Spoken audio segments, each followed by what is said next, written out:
Díaz-Canel, la desesperanza del mundo es culpa del neoliberalismo y la de Cuba, de Estados Unidos. Nadie fue encarcelado por manifestarse, asegura el gobernante cubano respecto a las protestas populares del 11 de julio. ¿Cómo están amigos? Bienvenidos a Noticias Importantes. Esperamos sus opiniones en los comentarios. Comenzamos. Miguel Díaz-Canel mostró su preocupación porque en el mundo hay una esperanza de la que culpó al neoliberalismo y volvió a legitimar la represión a las protestas de julio de 2022 en una entrevista ofrecida al canal de televisión árabe en el Palacio de la Revolución.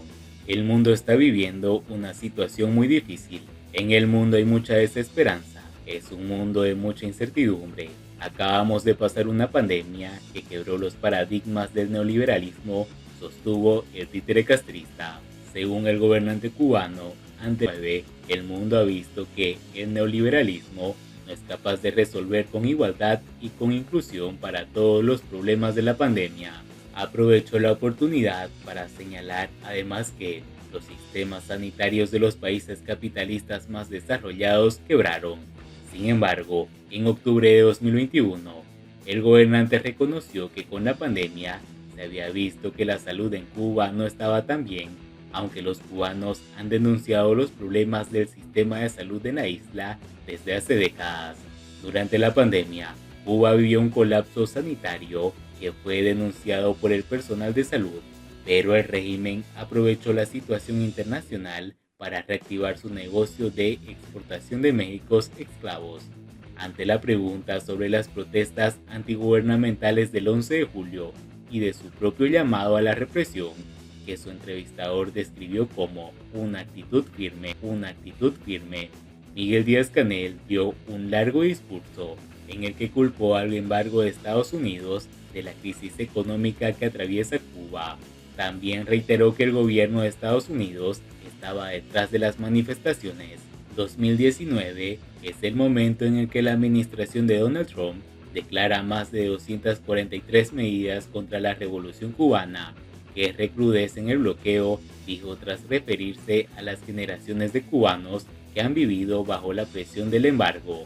De acuerdo con Díaz-Canel, en ese momento se le explicó al pueblo cubano que debía prepararse para momentos de complejidades, donde íbamos a tener carencias de abastecimientos alimentarios, médicos, carencias de combustible, de piezas de repuestos, de divisas, para poder lograr los insumos necesarios para nuestras producciones fundamentales. No obstante, la falta de recursos provocada, Canel, por el embargo estadounidense, no impidió que en Cuba continuara la construcción de hoteles, incluso en medio de la pandemia.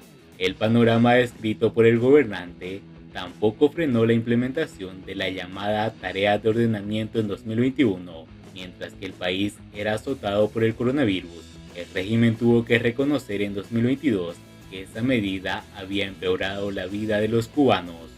Casi estaban dadas todas las condiciones de una tormenta perfecta para que se pudiera producir el anhelado estallido social al que ha aspirado el gobierno de Estados Unidos para derrocar la revolución cubana, dijo. Eso además lo apoyó el gobierno de Estados Unidos con toda una operación de inteligencia, lo tenemos demostrado, aseguró, como ha hecho el régimen desde que se produjeron las protestas, aunque hasta la fecha no ha proporcionado ninguna evidencia, como siempre. Aunque alabó la gestión de su gobierno frente a la pandemia, tuvo que reconocer que la apertura de las fronteras cubanas en 2020 generó un pico pandémico que duró casi un año por la entrada de la cepa Delta. Sin embargo, volvió a cargar contra el gobierno de Estados Unidos, al que culpó de que no llegaran a Cuba ventiladores pulmonares ni vacunas, pese a que el régimen rechazó formar parte de mecanismos COVAX de distribución de inyectables para países del tercer mundo. Respecto a las protestas, dijo que una parte de la gente, como es natural en Cuba, hacen reclamos y aquí hay todos los mecanismos y todos los espacios para que la población pueda reclamar situaciones sobre las que tienen algún criterio. Pero aquí funcionaron otras cosas, porque no fueron protestas pacíficas, dijo, pese a que las imágenes de las protestas muestran que la mayoría de los manifestantes corearon consignas antigubernamentales y gritaron patria y vida sin recurrir a la violencia. Y la vida demostró después, cuando investigamos todo lo que había detrás de esto, que había muchas personas que fueron pagadas para realizar protestas en forma de hechos vandálicos. Hubieron personas que salieron confundidas, algunas pagadas para realizar hechos vandálicos que no eran protestas pacíficas, dijo el títere castrista. Díaz-Canel también aseguró que no fueron las fuerzas del interior y las fuerzas armadas a sofocar la represión de esas protestas, contradiciendo una vez más las imágenes de represión policial. Aquí, una parte importante del pueblo revolucionario salió a defender la revolución a las calles, dijo sin mencionar su propio llamado a la violencia de los cubanos pro régimen contra los manifestantes. Según el títere castrista, quienes se manifestaron buscaban generar una intervención humanitaria de Estados Unidos que sería en realidad invasiones. Díaz-Canel aseguró encarcelado por manifestarse en Cuba y que quienes fueron procesados con las garantías del debido proceso fueron juzgados por hechos vandálicos. Y así siguió mintiendo el títere castrista cara de palo. Siguiendo con las noticias, la dictadura responde a Estados Unidos. El régimen de Cuba tacha de intervencionista e injerencista el informe de los derechos humanos de Estados Unidos. Bruno Rodríguez acusó el día martes a Estados Unidos de intervencionista e injerencista, después de que el informe anual de los derechos humanos de Washington denunciara condenas punitivas a cientos de cubanos que se manifestaron el 11 de julio, entre otras violaciones que comete el régimen de La Habana. Las calumnias contra Cuba del gobierno de Estados Unidos en su informe de derechos humanos de 2022 son inaceptables, escribió en Twitter el canciller cubano. Con el historial vergonzoso de violaciones a sus propios ciudadanos, debería abstenerse de estigmatizar a otros, agregó en la tradicional actitud del régimen de señalar los defectos ajenos para evitar reconocer los propios, y concluyó, intenta, en vano, disfrazar su conducta intervencionista e injerencista. El secretario de Estado estadounidense, Anthony Blinken, denunció el día lunes en una presentación del reporte sobre los derechos humanos 2022 que, en Cuba, los tribunales han dictado sentencias de cárcel draconianas a cientos de personas por protestar contra sus derechos. El informe recoge que, durante el pasado año, y como una práctica habitual del régimen cubano, existen reportes de ejecuciones ilícitas o arbitrarias por parte del gobierno, también de torturas y tratos crueles e inhumanos contra disidentes políticos detenidos y presos por parte de las fuerzas del Estado. A ellos se suman las duras condiciones penitenciarias y los constantes arrestos y detenciones arbitrarios.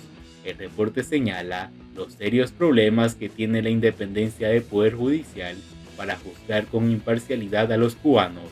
Menciona las graves restricciones a la libertad de expresión, que incluyen la violencia contra los periodistas independientes, los arrestos, los enjuiciamientos injustificados contra reporteros independientes y la aplicación de leyes penales contra la difamación para limitar la expresión de los cubanos en redes sociales. El informe de Estado tampoco pasa por alto la interferencia sustancial del derecho a la reunión pacífica y a la libertad de asociación, y menciona las limitaciones legales para la organización, financiación y funcionamiento de organizaciones no gubernamentales y de la sociedad civil. El gobierno cubano trató de presionar el año pasado a activistas para que se exiliaran a fin de evitar penas extremas de prisión. También se prohibió la entrada al país de personas de ascendencia cubana que viven en el extranjero, aparentemente con el argumento de que estos visitantes criticaban al gobierno o habían abandonado sus trabajos en los programas de exportación de mano de obra del gobierno, que incluían médicos, deportistas y artistas mal pagados. A modo de conclusión, el informe del Departamento de Estado señala que, como cuestión de política, los funcionarios no investigaron ni enjuiciaron a quienes cometen abusos contra los derechos humanos. La impunidad de los perpetradores siguió siendo generalizada, al igual que la impunidad de la corrupción oficial, concluye. Y bien amigos, así vamos terminando las noticias importantes del día de hoy. Por favor, nos ayudarían mucho compartiendo las noticias y así poder llegar a muchas más personas con la verdadera realidad en Cuba. Paz de vida, mis hermanos. Nos vemos en el siguiente.